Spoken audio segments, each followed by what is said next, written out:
হরে কৃষ্ণ। বন্ধুরা, আপনাদের সবাইকে আদর প্রণাম। আমার নাম হরিদাস, ইস্কন মায়াপুরে থাকি। আপনাদের সবাইকে স্বাগত জানাচ্ছি আজকের শ্রীখোল পাঠে। তাহলে বন্ধু, আজকে আমরা শ্রীখোল পাঠে কি শিখব? আধুনিক সুরে যদি হরে কৃষ্ণ মহামন্ত্র কীর্তন হয় তাহলে শ্রীখোলে কি কি বাজাবেন? আশা করি বুঝতে পারছেন। আজকের বাজনা খেমটা তাল, বাংলায় ঝুমুর তাল অথবা নাচের বাজনা আমরা বলে থাকি। তাহলে বন্ধু, ভিডিওটি শেষ পর্যন্ত দেখুন, ভুলে যাবেন না। কৃপা করে চ্যানেলটি সাবস্ক্রাইব করে দেবেন। তাহলে বন্ধু, আজকে আমরা কি শিখব? আধুনিক সুরে যদি কীর্তন হয় তাহলে মৃদঙ্গে বা শ্রীখোলে কি বাজাবো? আজকের ভিডিওতে আপনাদেরকে ভালো করে শিক্ষা দিব।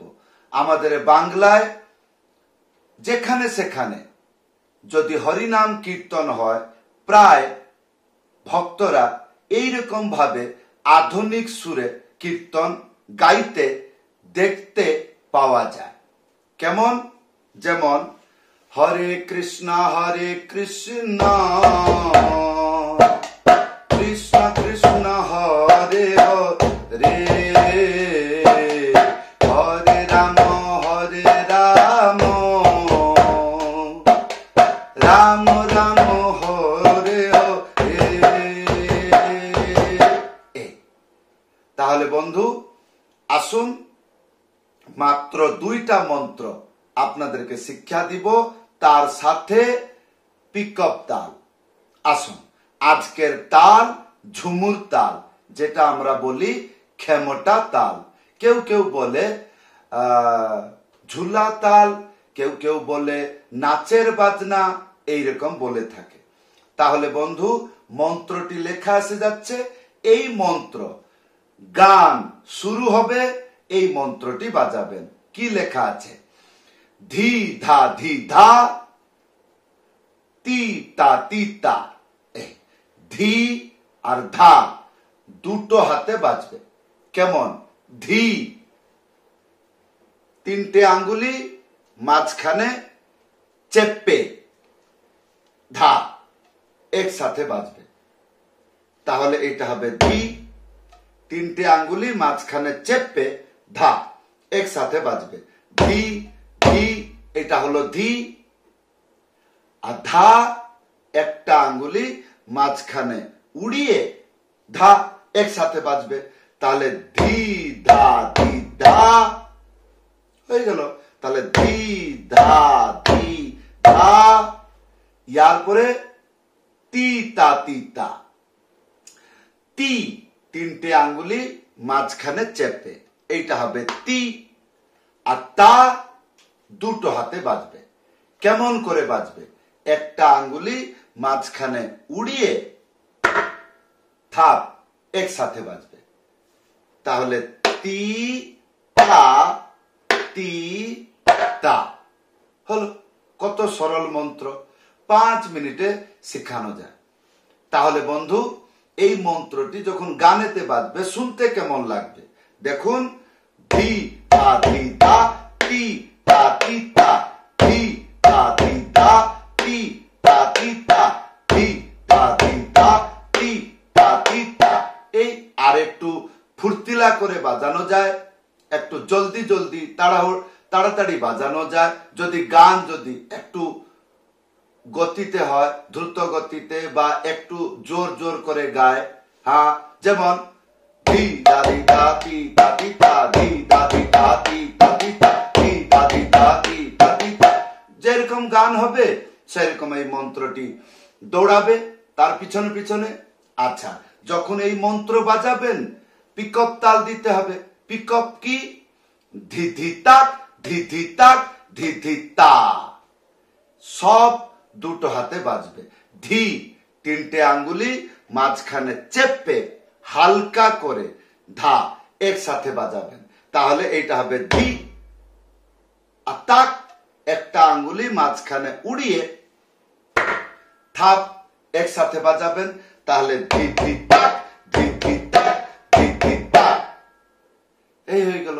তাহলে এইবার আসুন প্রথম মন্ত্র তারপরে পিক আপ দুইজন মিলিয়ে গানেতে বাজালে শুনতে কেমন।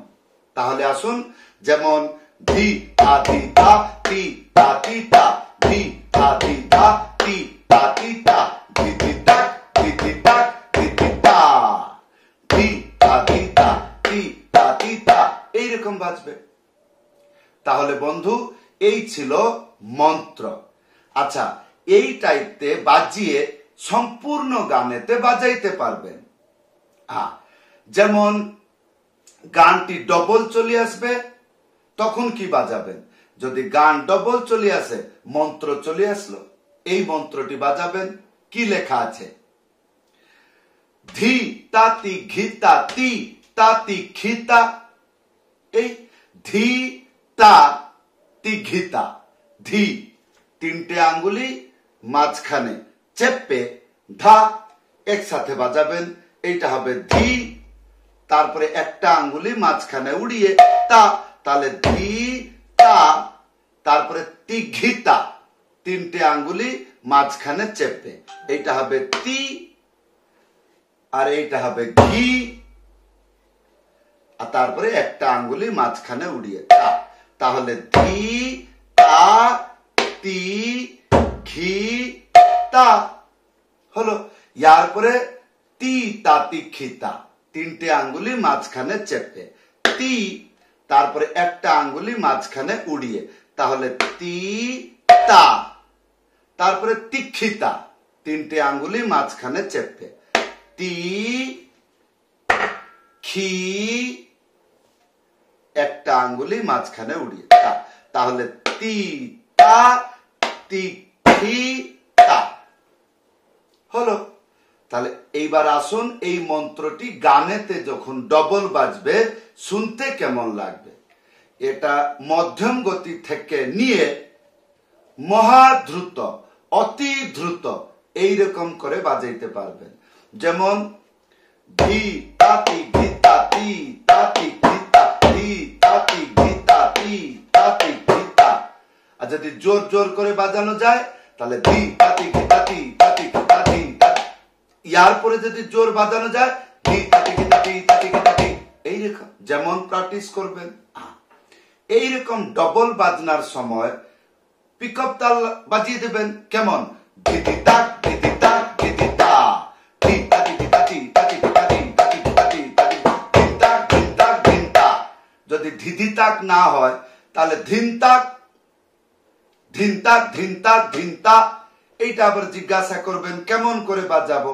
ধিন তিনটে আঙ্গুলি মাঝখানে চেপে ধা একসাথে বাজাবেন, এটা হবে ধিন। আর তাক এই একটা আঙ্গুলি মাঝখানে উড়িয়ে ধাপ একসাথে বাজাবেন, তাহলে ধিন তাক ধিন তাক ধিন তা। এইটা কখন বাজাবেন? যখন গানেতে ডবল বাজবে, আর সেই ডবল যদি অতিরিক্ত দ্রুত গতিতে দৌড়িয়ে পালাচ্ছে, তখন ধিদি তাক এইটুকু বাজাইতে গিয়ে অনেক পরিশ্রম হয়। সেই জন্য ধিধি তাক এইটা না বাজিয়ে ধি ধি, এই দুটো ধি না বাজিয়ে একটা ধি বাজাবেন, আর সেইখানে বলতে হয় ধিন তাক। আর যদি দুইটা ধি হয়, তাহলে ধিধি তাক। তাহলে বন্ধু, এই ছিল আজকের শিক্ষা। এইবার আপনি জিজ্ঞাসা করবেন, আচ্ছা, যে মহামন্ত্র কীর্তনে, আধুনিক মহামন্ত্র কীর্তনে আর কোন কীর্তন আছে? যেরকম যেটা প্রথমে গাইয়ে শুনাইলাম সেটা বাজবে। যেমন হরে কৃষ্ণ কৃষ্ণ কৃষ্ণ হরে হরে, হরে রাম রাম রাম হরে হরে। আর যদি এই গানটি ডবল হয়ে যায়, হরে কৃষ্ণ কৃষ্ণ এইবার জিজ্ঞাসা করবেন আর কোনটা আছে মহামন্ত্র কীর্তন আধুনিক স্বরে, যেমন কে আনিল রে কোথায় ছিল রে, এটা তার ভাগবত শ্লোক না, না বেদের মন্ত্র না যে এই গানটা গাইয়ে যজ্ঞতে আহ্বান করতে হবে অগ্নিকে ডেকে, না, এটাও আধুনিক স্বরেতে এই গানটি বানানো হয়েছে। এই জন্য মানুষ কাপড় লতা তুলে ন্যাংটা হয়ে ড্যান্স করে, কিন্তু ভগবানের কীর্তনে কেউ ন্যাংটা হয়ে ড্যান্স করে না, ভাব বিহল হয়ে ড্যান্স করে। কিন্তু এই গানটি মহাপ্রভুর গান, কে আনিল রে কোথায় ছিল রে মধু মাখা হরিনাম, তো এটা একটু আধুনিক স্টাইল লাগছে, হ্যাঁ, সেই জন্য মানুষ ডিজে বাজিয়ে নৃত্য করে, খেয়াল থাকে না আমি যে কি নৃত্য করছি, এইটা কি মহাপ্রভু দেখলে সন্তুষ্ট হবে, তা কোনো জ্ঞান থাকে না। গান শুরু হয়ে গেল, এবার ড্যান্স করতে হবে, কিন্তু সেটা আধুনিক। কিরকম? সেই গানেতে বাজাইতে পারবেন, যেমন হরে কৃষ্ণ কৃষ্ণ কৃষ্ণ হরে হরে, হরে রাম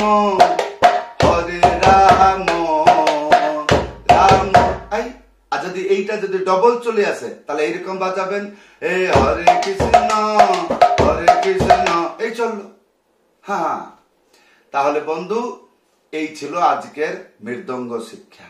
কেমন লাগলো আশা করব ভিডিওতে কমেন্ট করে জানাবেন। যদি আপনি বুঝতে পারছেন ভালো কথা, যদি বুঝতে পারছেন না ভিডিওতে কমেন্ট করে জানাবেন। যদি আপনি আমার কাছে মৃদঙ্গ পাঠ শিখতে চান, উপরে হোয়াটসঅ্যাপ নম্বর আছে, লিখে জানাবেন, না হলে কল করে জানাবেন। সবাইকে ধন্যবাদ, সবাইকে প্রণাম। হরে কৃষ্ণ।